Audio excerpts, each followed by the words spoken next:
Abdullah bin Umar radhiyallahu anhu, sahabat Nabi yang mulia, berkata kalimat yang sangat baik, ringkas, padat, harusnya difahami. Dia mengatakan, sungguh menolak seperempat dirham, ya, atau maaf, 1/6 dirham. Kalau seandainya kita mungkin 10.000 rupiah, dibagi lagi, dibagi 6, itu saja jumlah yang kecil, misalnya 1.500 rupiah atau 1.000 rupiah. Bahasa seperti kurang itu. Sungguh menolak 1/6 dirham dari keharaman adalah lebih baik daripada 100.000 dirham yang dinafkahkan di jalan Allah. Berapa banyak orang tidak faham ini teman-teman. Dia berpikir dengan menginfakkan 100 juta pahalanya lebih besar daripada dia menolak yang haram. Padahal anda menolak, menurut Abdullah bin Umar radhiyallahu anhu, satu rupiah atau 10.000 rupiah anda tolak haram, ditawarkan, enggak, ini saya enggak mau karena haram. Itu menurut Abdullah bin Umar lebih besar pahalanya dibandingkan berinfak dengan 100.000 dirham. Begitu juga Abdullah bin Mubarak rahimahullah, seorang ulama tabi'in, berkata, sungguh jika aku menolak 1 dirham dari syubhat, bukan haram, ragu-ragu boleh nggak sih, aku nolak 1 dirham dari syubhat, lebih aku sukai daripada bersedekah dengan 600.000 dirham. Saudaraku seiman, pendapatan haram akan merusak hati anda, mendatangkan penyakit kronis, merusak rumah tangga, melahirkan generasi dari sperma anda karena sumber haram yang akan menyusahkan anda nanti. Berapa banyak orang kaya, rumahnya mewah, mobilnya mewah, kaya raya, semuanya ya bisa dipuji oleh manusia, tapi sumber haram. Ternyata lahir anak yang akhirnya jadi pembunuh bagi dia di saat anak itu sudah dewasa dan menyusahkannya.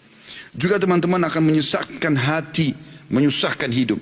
Kalau anda sampai hari ini masih merasakan gelisah, gundah, sebagaimana cukup banyak kalau ada di antara jemaah yang datang kepada kami di pengajian, bertanya, Ustaz, rumah tangga saya ribut, saya juga susah tidur, ada penyakit yang kronis yang saya tidak bisa sembuh, saya tidak pernah berhasil dalam sebuah usaha. Maka kira-kira apa pendapat Ustaz? Saya cuma mengatakan, coba muhasabah sumber pendapatan anda. Sudah halal atau masih haram? Kalau masih haram, maka itu permasalahannya. Dan tidak ada subhanallah yang bisa mendatangkan kegundahan dan kegelisahan melebihi harta haram itu sendiri. Lebih parah daripada itu, yang keempat adalah akan mendatangkan azab yang sangat pedih pada hari kiamat. Allah subhanahu wa ta'ala menyebutkan masalah riba dalam surah Al-Baqarah ayat 275. A'udzu billahi minasyaitonir rajim. Alladzina ya'kuluna riba la yaqumuna illa kama yaqumu alladzi yatakhabbathu asyaitanu minal mas. Dzalika bi annahum qalu innamal bay'u mithlu riba wa halallahu al-bay'a wa harrama ar-riba. Faman ja'ahu mau'izatun min rabbi fantaha falahu ma salafa amru ila Allah. Wa man ada faulaika ashabun nari hum fiha khalidun. Orang-orang yang terus saja memakan riba, maka engkau akan temukan kalau setelah sampai kepada dia argumentasi ini nggak boleh, haram, tapi dia tidak mau dengar, mereka tidak dapat berdiri melainkan seperti berdirinya orang yang kemasukan syaitan lantaran tekanan penyakit gila. Kata sebagian ulama, stres yang sangat tinggi membuat akhirnya karena terlilit utang dan banyaknya bunga bank atau bunga riba membuat akhirnya mereka seperti orang gila. Keadaan mereka yang demikian itu karena mereka coba terus berpendapat mengatakan jual beli sama saja dengan riba, sedangkan Allah menghalalkan jual beli dan Allah mengharamkan riba. Orang-orang yang telah sampai kepadanya larangan dari Rabbnya lalu langsung berhenti dari mengambil riba, maka baginya apa yang telah diambilnya terdahulu. Artinya dia pernah cicil rumah, cicil mobil, dan dia dari uang haram atau dari transaksi riba, dia belum tahu hukum jadi halal. Tapi kalau sudah tahu hukum tidak bisa. Lalu Allah mengatakan, dan urusannya terserah kepada Allah.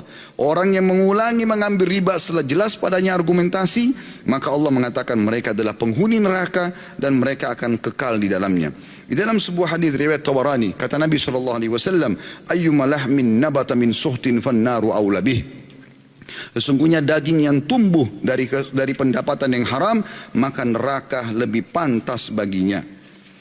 Saudaraku seiman, disebutkan dalam statement yang disampaikan oleh seorang sahabat yang mulia, dia mengatakan juga kalimat yang sederhana tapi sangat besar sekali efeknya.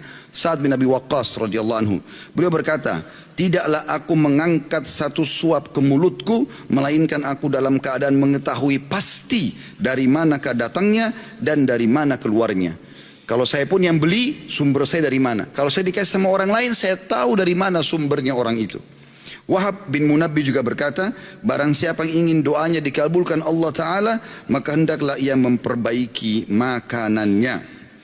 Kita teman-teman sekalian, banyak di antara muslimin yang coba mencari alasan untuk membenarkan yang haram supaya jadi halal. Dan ini sebenarnya sifat kaum Yahudi. Dan kita tidak boleh seperti mereka. Haram dalam Islam, haram tidak akan berubah sampai hari kiamat. Dan itu disuruh kita pelajari untuk dijauhi.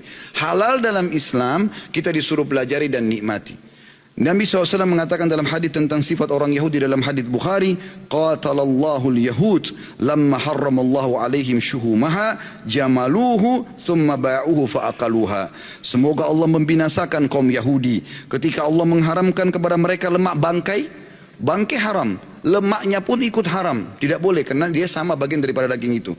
Lalu mereka menyiasatinya dengan cara mereka menarik, mengeluarkan lemak itu, kemudian mereka mengeringkannya, lalu mereka menjual dan memakan nilainya.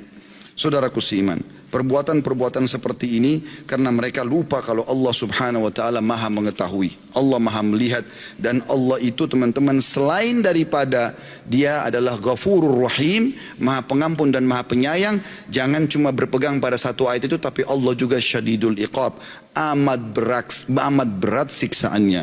Kita renungi sama-sama sebagai penutup, dan akan saya tutup dengan kisah yang sederhana nanti, adalah firman Allah Subhanahu wa taala dalam surah Al-Baqarah ayat 281. A'udzu billahi minasyaitonir rajim. Wattaqu yawman turja'una fihi ila Allah, thumma tuwaffa kullu nafsin ma kasabat wa hum la yudhlamun. Maka takutlah kalian semua, kata Allah, ketika kamu semua akan dikembalikan kepada Allah pada hari kiamat. Kemudian setiap orang diberi balasan yang sempurna sesuai dengan apa yang telah dilakukannya, dan mereka tidak akan dizalimi sedikit pun.